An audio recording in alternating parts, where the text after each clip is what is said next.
Sabihin niyo, 7 lang tayo lagi ang ganyan. Tayo, bilisan niyo ang tawag ka. Sir, rapid po. Magsisiksikan sila parang sardinas dito. Parang City Jail Net po. Para sila nasa purgatorio. 20 pinagkasya mo rito. Ma'am, huwag kang tumulong kay mata. Hindi ka na konsensya. Dahil po sa sunod-sunod na reklamo mula sa ating mga OFW na papunta na ng kanilang deployment, especially mga nasa probinsya, sila mag-stay muna dito sa Manila sa isang tinatawag na accommodation na provided ng agency. Maraming mga reklamo na sinisira ang gate paggabi, hindi na maganda yung sitwasyon nila, yung kwarto nila, wala raw kama, sa sahig lang sila umihiga, wala raw maayos na kubeta, walang locker, marumi, etc. Kaya magagawa tayo ng random inspection sa ilang mga accommodation houses.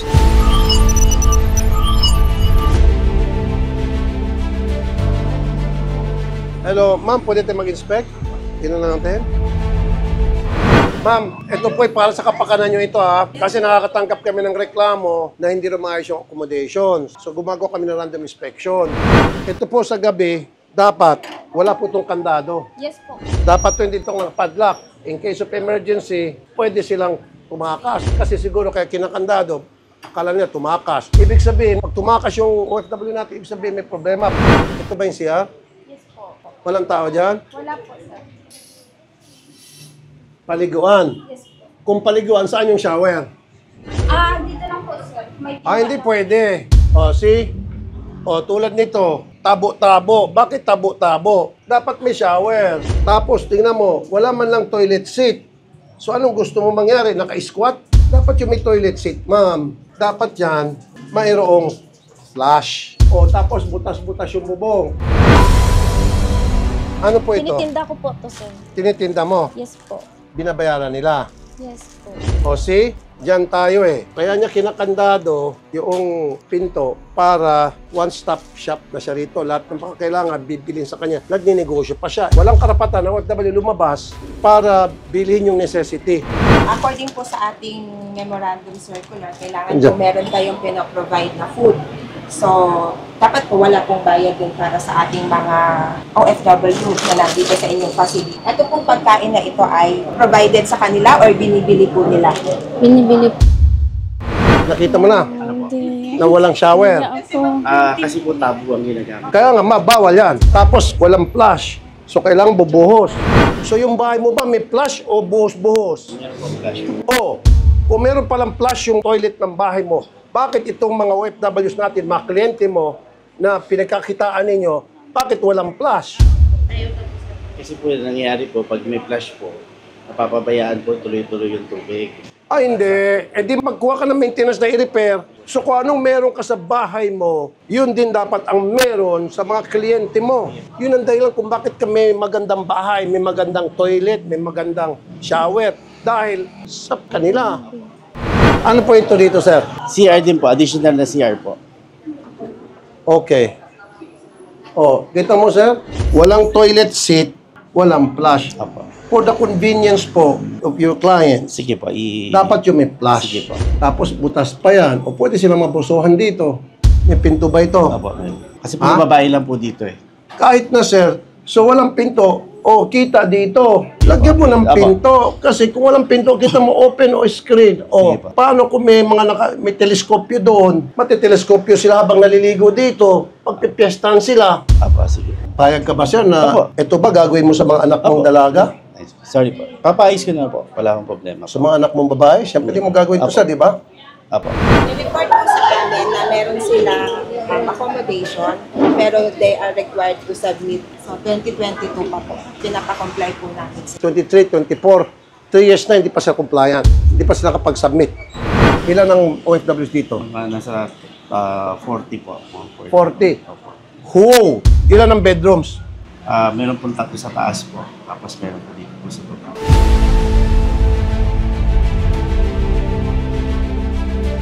Ito po yung nagsisilbing bedroom. Now, as you can see, sir, Naku, uminit ng ulo ko, sir. Kita mo, ilan sila? Ibig sabihin, 1, 2, 3, 4, 5, 6, 7, 8, 9, 10, 11, 12, 13, 14, 15, 16, 17, 18, 19, 20. Sa ngayon nga, mga kapatid, pinagpapawisan na ako, nainitan ako. Just imagine, magsisiksikan sila parang sardinas dito. Parang city jail neto. Sardinas. Pasensya na po. Tapos wala sila mga cabinet. This is too much. Ma'am, pasensya na kayo para sa inyo po ito. Kasi maraming mga ganito na inaapi kayo Pinagkakitaan kayo and yet hindi maayos yung trato sa inyo. Kung hindi dahil sa inyo, wala naman silang, diba? Wala silang hanap buhay. Dapat alagaan nila kayo. Kasi kayo po nagbibigay ng pera sa kanila. Ano, pwede ba? Kaso sa nakita ko po, hindi po maayos yung trato sa inyo. Sorry ma'am, para kayo mga preso. Okay. Yan yung po paliguan. Ginawa lang po siyang paliguan po. Walang exhaust. Ang init. Sige po, i-ano na lang po namin. Kawawa naman po. Ang dami nila, Sobrang dami, In fact, meron pa doon sa ban. Ano yung mga nasa ban ngayon? May mga gamit. Papasok pa lang. Magre-report pa lang po. Pero Mag-report pa lang nga. iayusin po namin sila. You see, ma'am, as it is, sobrang siksika na. Meron pa isang ban doon na papasok pa lang na punong-puno. Siguro mga 8 yun, nakita ko. Ano naman po ito, first aid? Okay. First aid niya, Inayos. dapat pag first aid, Apo. pag ginano ito mo, may mga gamot. Nasaan yung fire extinguisher mo? Pinaripil ko po. Hindi pwede at all times. Mamaya po, i-deliver No. po. Apo, I understand po. Pasensya Dapat na po. may mga fire extinguisher Meron dito po, kasi siksikan sila Dapat Meron po, nakalagay meron po. strategically sa mga lugar na in case of sunog, pwede sila Meron po, mag-spray. meron po. Pasensya na po, sir. Pina-check ko kasi kanong weekend. Ito na naman. As you can see, tingnan nyo po, yung mga gamit, nagkalat lang dyan. Kasi nga po, wala sila mga locker, wala mga cabinet. Ano dapat ang ratio para sa isang accommodation? Ilang bedrooms dapat? Ano ba yung specified guidelines para mabigyan ng permit ang isang accommodation na magtanggap ng mga OFWs? Dapat po talaga Tumira. yung meron silang mobility. Pero kung titingnan po natin, sa dami po niyan, maliit po yung area to accommodate all of them. Ang iniisip ko nga po, ma'am, sana double deck man lang. Meron pong mga Sir, pasensya na po. Dati po kami nag-double deck po. Ang naging problema po, number 1 po, yung mga kuto. Tapos sir, ang babaw naman ng... Wag, sir. Hindi, sir, hindi pala kuto. Surot pala po. Surot, sorry. No, sir. Meron po kami monthly maintenance po from Mapicol. No, sir, nagpapalasot ka lang. Dapat yan double deck.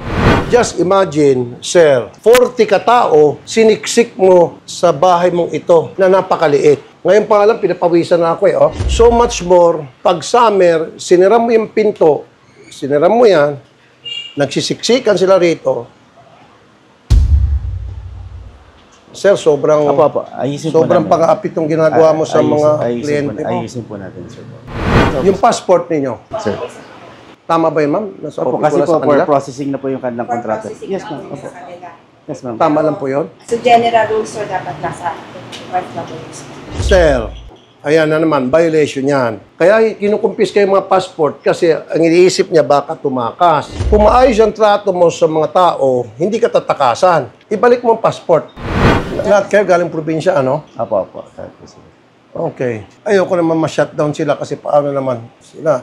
Ang gusto ko siguro, sir, mag-rent ka pa ng isang bahay Magana po. para yung ilan sa kanila ma-transfer doon. Opo, meron po. At saka, sir, katoliko din ako, siguro tulad mo. Opo. Okay yan, pero dapat, hindi naman lahat yan katoliko Meron naman sa kanila dyan mga Muslim, Apo. may mga non-Catholic. Dapat may isang kwarto na prayer room. Magpadala ka rito, dapat pamisa-misa ng pastor, kinakausap sila. Magpadala ka ng imam, padala ka ng pare. Di ba, hindi naman lahat kayo katoliko?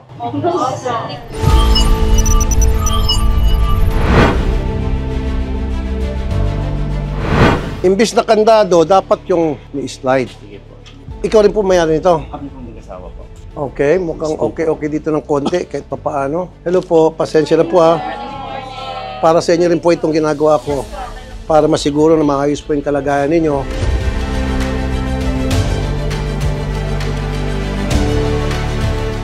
Again, may problema na naman tayo rito. So, ibig sabihin, hinihigaan nila ito. Tama? Opo. Ilan po ang natutulog dito? Ganun din po, mga 40 to 50 40. po. Opo. Dito sa side na ito. Depende po, meron pa po sa taas po. Ano naman po dito? Pwede makita po. Tulugan po, tsaka May tao ba tindahan. rito? Sa kanila po, kwarto po ng staff namin. Si pati ang staff ninyo, inapi nyo. Oh, mainit. Pwede yung makaakyat? Sige po, sige po. Sige po, sir. Kasi Tapos si addition BMW. po, sir, we provide also. Ma'am, ito, pwedeng may matiso dito. Ayan, oh. Papaayos na lang po namin. Di ba? Opo. Dapat i-repair po yan. Opo, opo. Opo, gagawin po namin, sir. Grabe. Oh, ito pa po, ma'am. O, tingnan nyo. Oh, paano kung may matiso dito? So, pag nagkaroon ng sunog, matutusta sila. I-secure nyo na lang yung mga bakod nyo, tapos ito open. Opo, sige po. Tapos dapat may fire extinguisher. Ano po ito nakala? Storage Storage po. po. Pwede makita. Oo, mga personal na gamit po nila. Oh, shoot. Grabe ito. Oh, man. Nako. Dapat po, double deck. Yung sa double deck, originally po ganun po talaga yung setup namin. Eh, karamihan po talaga ng mga applicants, mas preferred po nila yung sa floor. No. Kasi yung ventilation daw po if double deck. No. Kaya nyo tinanggalan double deck kasi pag double deck, konti lang ma-accommodate. Pag ito magsisiksikan, mas mainit, ma'am, kung dikit-dikit sila. Kasi sa pag double deck, ma'am, magkakaroon din tinatawag na privacy. Opo.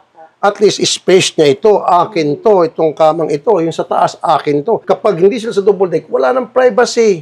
Pwede na yung isang nakahiga, nailagay na sa mukha ng isang kasamahan niya, yung kamay niya, nasundot ng ilong ng katabi niya. Sige po. Alam mo yung mga gano'n? Opo, gagawin Di po ba? namin, sir. Tapos ma'am, dapat may mga sariling locker. Di ba? Kasi kung meron silang locker, hindi mawawala yung mga gamit nila. Kasi pwedeng sabihin, nawala yung cellphone ko, Opo. nawala yung bracelet. Sinong pagbibintangan nila? Sila magbibintangan, magtuturuan.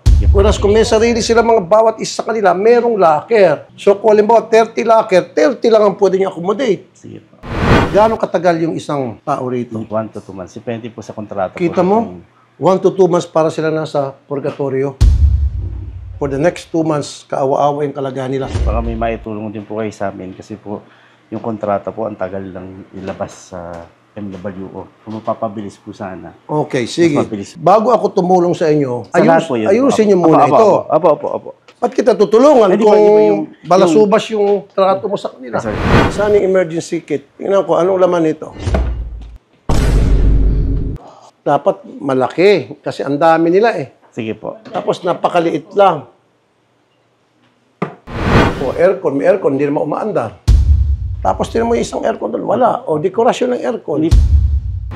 Drinking water. Tingnan ko nga ito kung gumagana ito. Okay. Anong naman po nito? Pagkain po.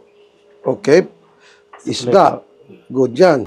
Bawal magpalamig ng tubig, maglagay ng pagkain na hindi alam ng staff. Opo. So, ibig sabihin, hindi sila pwede uminom ng malamig na tubig. Meron naman pong tubig doon sa... Saan? Kaya lang po doon sa... Yan po sa ibang lalagyan. Water dispenser, wala naman laman. Sa dami-dami nila, sir, kung akong tatalungin, 3 water dispenser. Ano merong mainit at may malamig. O, wala. Kailangan, sir, pag nagnegosyo tayo, wala namang problema magnegosyo. Gusto ko yung magnegosyo tayo. Di ba? Kailangan natin yon. Pero yung negosyo, nasa tamang pagnenegosyo. Okay. Don't open this door. Why not? Ibang storage. Ginawa na lang po namin storage kasi. I-open natin. Don't open. Open. Storage po. Gamit po. You see, sir? Fire hazard to. Sige po, papaayos. Get rid of these boxes. Karton to, madaling spark to. Sige po.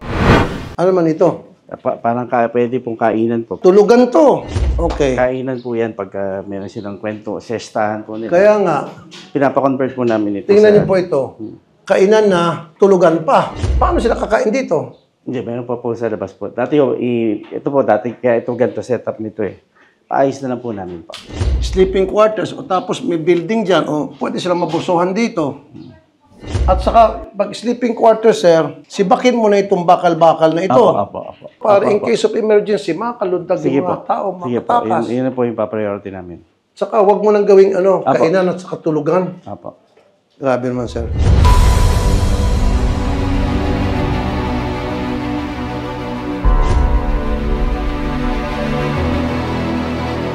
50 sila, ito ang dining nila. So, kumbaga, hintay-hintay. Hindi po, may table po. Kahit na, Sige sir po, naman, kuskus na lang po namin ulit. tanongin kita, ikaw ba, sir, yung ulam mo, steak, tapos bulalo, sugpo, kakain ka rito? Sige po, Siyempre palilinisin. hindi. Sige po, palilinisin. Anong almusal nyo kanina? Pandesal. Pandesal lang. Kagabi, anong pagkain nyo? Nagulang po kami ng isda, sir. Anong klaseng isda? Maya-maya po. Ilang peraso? Tag-isa po. Isang maya-maya. Lahati ganun po. Ulo. Ha? Isang ulo ganun. Kalahat ulo lang. Na maya-maya.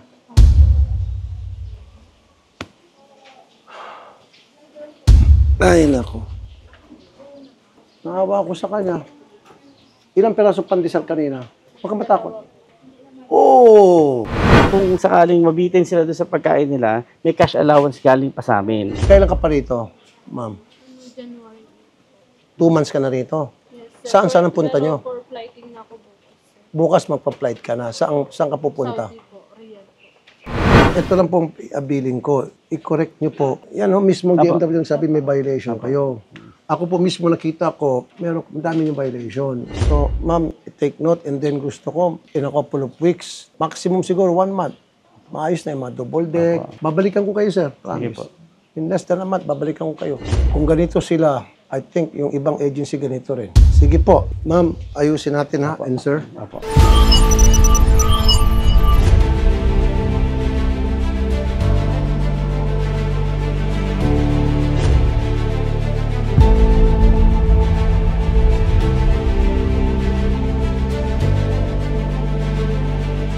Isang CR nyo? Isang CR lang po ito. Ilan humang tao rito? Ilan Ano yung po, client? lang po kami. 6 lang. Sa ngayon, 6. Opo, naka-flight na po yung ano. At any given time, kuminsan, yung pinaka-peak nyo ilan? Hindi man po na ano, 7 lang, pinaka-8, ganyan po. Tsaka hindi po siya nag-i-stay dito, alas dating po ang tao dito. Ma'am, Po. yung kubeta at saka shower, isa, bawal po ito. Kasi, tinan yung, ano nyo, no? Kubeta, hindi maayos. Opo. Tabo-tabo. Sana man lang may shower. Okay po. Tapos, dapat merong toilet seat na may flush Opo. for the convenience of the client. Opo. 6 lang, pwede makita yung libro. Ay, ito po yung dati po, wala pa po kaming logbook eh. Mag-isa mo na lang. Opo. Ngayon. Ay, hindi Kung po mag- nandun po yung tatlo. Kung mag-isa ka, bakit maraming sapatos? 1, 2, 3, 4, 5, 6, 7, 8, 9. O 9. Kasi kontra ano po, akin po, tumula po dito sa taas. Kasi po nagtatrabaho po ako. 10, 11. Ibig sabihin, lahat ito sapatos mo. Hindi po, yung mga nagalis po kasi iniwanan nila yung mga sapatos na tulad po nito, mga sira na. Saka po nitong isa. Okay. Pwede makita sa taas. Okay po, sige po. Pasok po.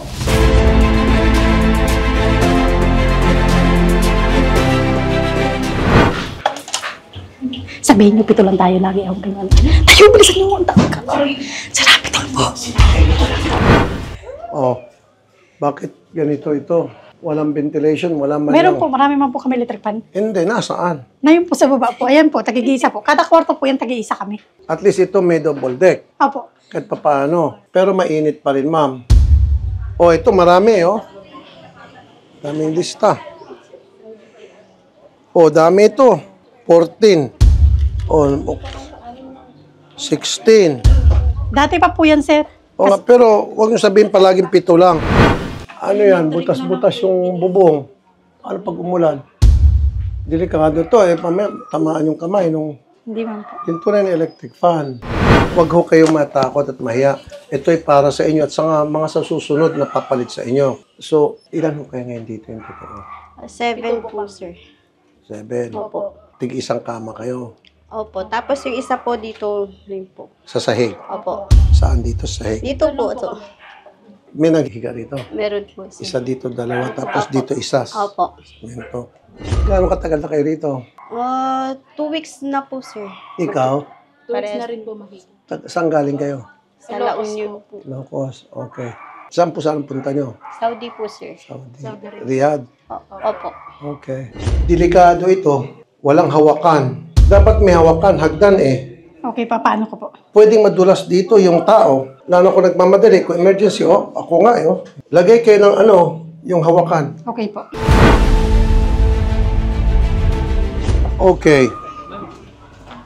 Oh. Naku po, delikado ito. Ma'am, Po. wag to. Papapalis ko po yan po. Delikado ito. Pwede masugatan yung kliyente niya. Tapos dito may nakahiga. Opo. O, tingnan mo mama, dapat may hawakan to. Pwede umakyat. Okay, sige po. Okay po. O, kita mo, pag aakyat ka rito, gagapang ka. Eh, paano kung madilim mo, ano, delikado ito. Opo. Ako po.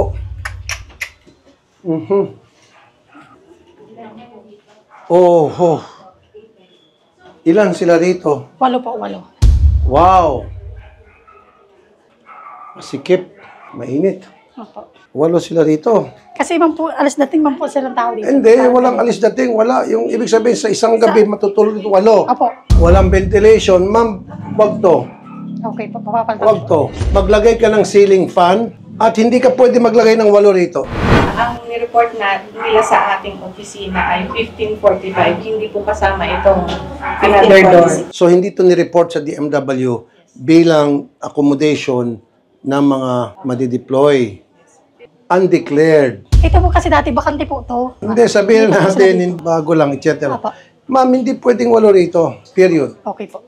Saka, the most dito para sa akin, 2. 2 lang. Okay po. Bakbakin na yung mga, dapat may locker yan, tapos 2 lang, tapos may electric fan. Hindi pwedeng 8. Ha? 2. O, kita mo? 2 rito, 2 rito, 2, 4, 6, 4, anak. Diba sir? As usual, walang shower yan. Walang shower? Di tabo. O, kita mo yan. Tapos, di buhos. Walang flush.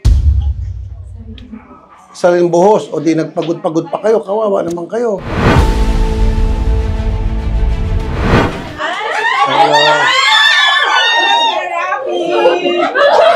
Hello po.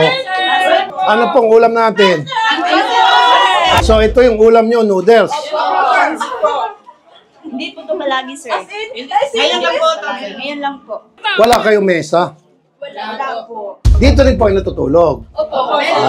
Ilan po kayo natutulog dito? 8 pa po dito. 8? Saan yung CR nyo? Oh. Bakit wala kayong shower? Yung detabo. Kubeta. Walang flush. Ilan dito? 5? So, 8 plus 5. 13. Ano itong buto? Manok. Kalit-lit. Okay. Ito na naman. Dapat bawal to eh. Ilang kayo natutulog dito? Ano po, 6? Isa mga 20 kayo. Yes po, sir. 20. 20, pinagkasya mo rito. Ma'am, huwag kang tumulong kay mata. Hindi ka na konsensya. Ma'am, para sa inyo itong ginagawa ko, pasensya sa abala. Para masiguro na komportable kayo. Pare-pareho yung mga violation nila sa CR. Walang shower, yung toilet saka isa lang, ditabo, walang flush. Ilan po kayo nakahiga rito? Wala. Konti lang, mga ilan. Siyempre, kaibigan ko si ma'am, mga ilan ma'am. Mga 4 po dito sa ilalim po. 4. Sure ka, huling tawad. Opo, Pero ang sabi sa akin doon sa labas, 4 po. hindi totoo, huling tawad. 4 po. 4. So ito ma'am, 4, isang ventilador, tapos walang ilaw. Okay. Sa taas, pwede ko umakyat. Sa taas, 7. Buti pa ito, may hawakan. Oh. Again, walang electric fan. So ito, 2, 4, 6, 8. Bili daw nila, sir, yung mga fan. Hindi, yung ano lang naman. Pero dadalhin din namin pag Yung mga electric fan sa inyo lahat yan. Okay. Pero yan po sa agency po, yan malaki po. Yung malaki. Pero yung maliliit kasi kulang, bumibili ka ng sarili electric fan. Now, which is mali. Dapat, wala silang bibilihin. Dapat, fully provided. Yung third floor, May 7 daw. 7 na naman. 7 rito. Jesus, Lord, have mercy. Paano ang pagkasya ng 7 rito? Grabe. BMW, kasuhan nyo itong may-ari nito, sanction nyo, multahan nyo ng malaking pera. Grabe, ginawang kawawa, kinakawawa yung mga kliyente nila. 7 doon, na para sa akin, 2 tao lang dapat. Grabe itong ginawa nyo, ma'am, sa inyong mga kliyente. Kinawawa nyo, and yet, ang kinikita nyo, dolyar. And yet, kahit itong trato nyo, ilan dito lahat. Bini natin. Bali 7, 14, 18 po lahat sila. 18. Na parang ang trato niyo para sila mga preso, daig pang preso. Ma'am, pasaran niyo ito. Parang ano to, tangkal ng baboy. Sorry ah. Hindi to accommodation para sa mga OFWs natin na pagdating ng bansa, kung saan sila madideploy, magdadala ng pera para sa atin.